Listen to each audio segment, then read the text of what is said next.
안녕하세요. 루창원 세무사입니다. 예, 반갑습니다. 이번 시간에는요, 공인중개사님들 세무와 관련해서 한번 같이 살펴보도록 하겠는데요. 보통 이제 공인중개사님들의 업무 루틴이 이렇겠죠.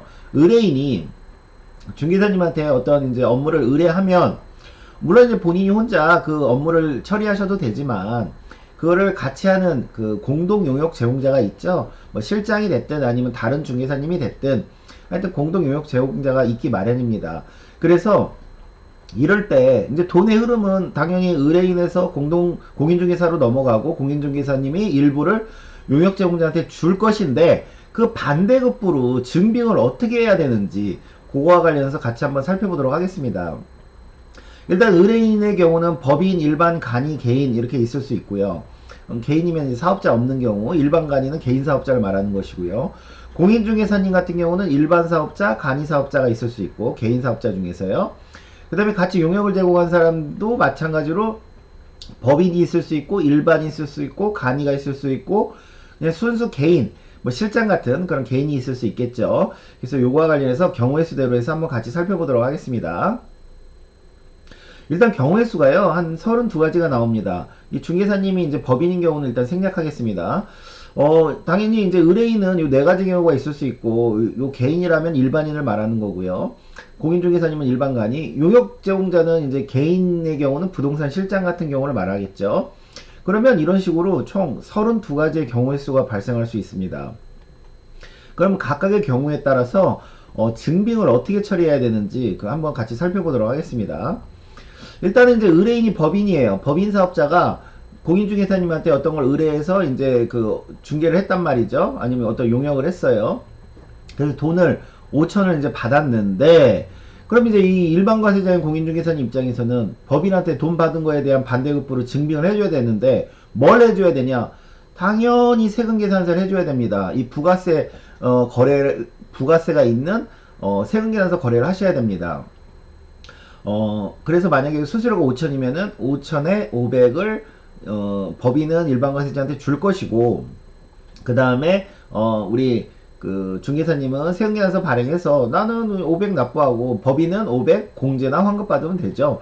근데 간혹 실무에서 이 법인 인분이 개인 중개사님한테 3.3% 원천 징수를 하고 처리하는 경우가 있어요. 요거는 이제 부가세가 없는 거래입니다. 요건 인적 용역이라고 그래서 부가세가 없는 경우인데, 이거는 보통 이제 인적이나 물적 설비가 없이 사업을 하는 사람들, 사업자 번호가 없다 보니까 이게 그 세금계산서 거래를 할 수 없는 경우, 그런 경우 이 법인 입장에서는 비용 처리를 어떻게 하냐라고 할 때, 그러면 그 소득세 3%, 사업소득세 3%, 그 다음에 지방소득세 0.3%에서 그럼 3.3%를 원천 징수하고 돈을 줘라. 그러면은 이제 요거 그 이 법인 입장에서는 이게 비용 처리되다 보니까 이렇게 하는 경우가 있고요. 그 다음에 간이과세자 같은 경우는 이 법인 사업자가 간이과세자한테 만약에 돈을 줬을 때, 간이과세자는 세금계산서 발행이 안 되잖아요. 물론 이제 발행 가능 간이과세자도 있는데 그거는 이제 일반과세자라고 쪽으로 생각하시면 되고, 이 간이과세자 같은 경우도 그 사업자다 보니까 반드시 지출 증빙용 현금 영수증, 역시 이것도 부가세 대상이죠. 이 간이과세자 입장에서는 4% 내야 되겠죠. 지출 증빙용 현금 영수증을 발행해 주셔야 됩니다. 근데 법인은 이 간이과세자한테는 이 500을 부가세를 안 주겠죠. 왜? 왜 안 줘요? 세금계산서 발행이 안 되니까. 그죠? 그래서 5천만 주고 얘도 간이과세자도 지출 증빙용 현금 영수증 발행하시면 되고요. 마찬가지로 실무에서는 원천징수를 하는 경우가 많습니다. 예, 원천징수하는 경우가 많은데, 이것도 원칙은 그 지출증명용으로 하셔야 되고, 실무에서 이렇게 하는 경우도 있습니다. 그러면 이제 이 일반과세자 입장에서는,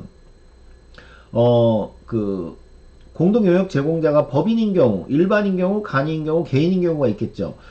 마찬가지로 사업자 대 법인 사업자이기 때문에 내가 이제 이 5천 받은 거에서 2천을 이 법인한테 주게 돼 있다라고 하면 당연히 세금계산서 거래를 하셔야 됩니다. 돈 주고 이 법인이 그 2,200에 대해서 세금계산서 발행해 줘야 되죠. 그러면 이제 중개사님의 경우는 200 그 공제받거나 돌려받으면 되겠고요. 환급받으면 되고요. 그 그 다음에 일반 대 일반인 경우 당연히 사업자 대 사업자니까 역시 세금계산서 거래가 원칙입니다. 단 이렇게 실무에서 3.3% 원천 징수를 하는 경우도 있다는 말씀이고요. 그 다음에 일반에서 간이인 경우도 원칙은 빨간색이 원칙입니다. 검은색이 이제 실무에서 하는 방법이고요. 지출 증빙용 현금 영수증으로 처리를 하셔야 되고, 그 다음에 3.3% 원천 징수를 하는 경우가 실무에서 발생하고요. 그 다음에 이제 개인 같이 용역을 제공한 사람이 개인이에요. 그냥 부동산 실장이에요. 이런 경우는 이제 사업자가 없다 보니까 당연히 그냥 원천 징수를 해야 되겠죠. 원천 징수. 그 다음에 이제 간이과세자의 경우도 마찬가지입니다. 이 법인한테는 사업자 대 사업자니까 지출 증빙용 현금 영수, 이건 부가세가 없겠죠. 2,000으로만 거래하셔야 되겠죠. 그 다음에 간이과세자가 일반이나 간이한테 할 때는 원칙은 지출 증빙용 현금 영수증을 발행하셔야 되고, 일반이나 간이가 그 다음에 그 원천 징수를 그 실무에서도 하는 경우가 많죠. 이렇게 원천 징수하는 경우가 있을 수 있고, 그 다음에 간이가 개인한테 할 때는 원칙 자체가 뭐 원천 징수를 해야 되겠죠. 사업자가 없다 보니까요. 그래서 법인 사업자는 이렇게 보시면 되고, 여기 이 공동 일반에서 간이에서 여기 흐름은요, 뒤에 경우에들도 다 동일하다고 보면 될 것 같습니다. 거의 동일하다고 보이고요. 그 다음에 이제 일반인 경우, 법인이 아니라 일반 개인 사업자는요, 법인과 동일하다고 보시면 됩니다. 일반 개인 사업자는 법인과 동일합니다. 그러면 이제 의뢰인이 간이 개인 사업자예요. 간이 개인 사업자.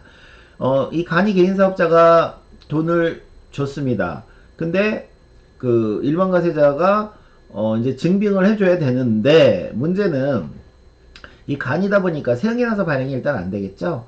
세금계산서 발행이 안 되니까 마찬가지로 지출 증빙용 현금 영수증을 이 일반이 발행해줘야 되겠죠. 왜냐면은 간이가 그냥 부가세 주고 일반이 5천에다가 500 세금계산서 거래하면은 좋겠는데, 세금계산서 발행이 안 되니까 간이는. 그래서 원칙은 지출 증빙용 현금 영수증을 하셔야 되고, 그 다음에 이제 이 실무에서는 이렇게 원천 징수를 하는 경우도 있다. 이렇게 이해하시면 되고, 그 다음에 요 밑에는 아까랑 동일합니다. 예, 동일합니다. 이거는. 그 다음에 이제 순수 개인이 의뢰할 수가 있겠죠. 개인은 이제 당연히 사업자가 없는 일반인이겠죠. 이런 경우는 당연히 공인중개사님들은 일반이든 간이든 소득공제용 현금 영수증을 발행하셔야겠죠. 소득공제용. 원천징수 해당 안 되고요. 세금계산서 거래 안 됩니다. 요거 당연히 이게 사업자가 아니니까 이거는 뭐 안 되겠죠. 그래서 소득공제용 현금 영수증을 발행해 주시면 요 일반이나 간이가 발행해 주는 거죠. 이쪽은 돈의 흐름, 반대쪽은 증빙, 이렇게 되는 거죠. 그래서 마지막으로 여기 다시 보면 일반에서 법인은 세금계산서 거래, 일반에서 일반 세금계산서 거래가 원칙. 그렇지만 실무에서는 원천징수도 한다. 일반에서 간이 지출증빙용 현금 영수증, 왜 간이가 발행해 줄 수 있는 거 세금계산서 발행이 안 되니까. 그 다음에 3.3% 원천징수 실무에서 한다. 일반에서 개인은 당연히 원천징수를 해야 된다. 간이에서 법인 지출증빙용 현금 영수증을 발행해야 된다. 그 다음에 간이에서 일반이나 간이는 지출증빙용이 원칙이고 3.3% 원천징수를 해야 된다. 그 다음에 간이에서 개인은 원천징수를 해야 된다. 이렇게 정리를 하시면 될 것 같습니다. 간혹 이제 용역 제공자랑 이렇게 거래를 할 때 어떤 증빙을 해야 되는지, 뭐 원천징수 해야 됩니까? 아니면 뭐 현금 영수증 해야 됩니까? 세금계산서 거래해야 됩니까? 이런 질문들이 많이 있으신데 이걸로 한번 정리하시면 좋을 것 같네요. 감사합니다.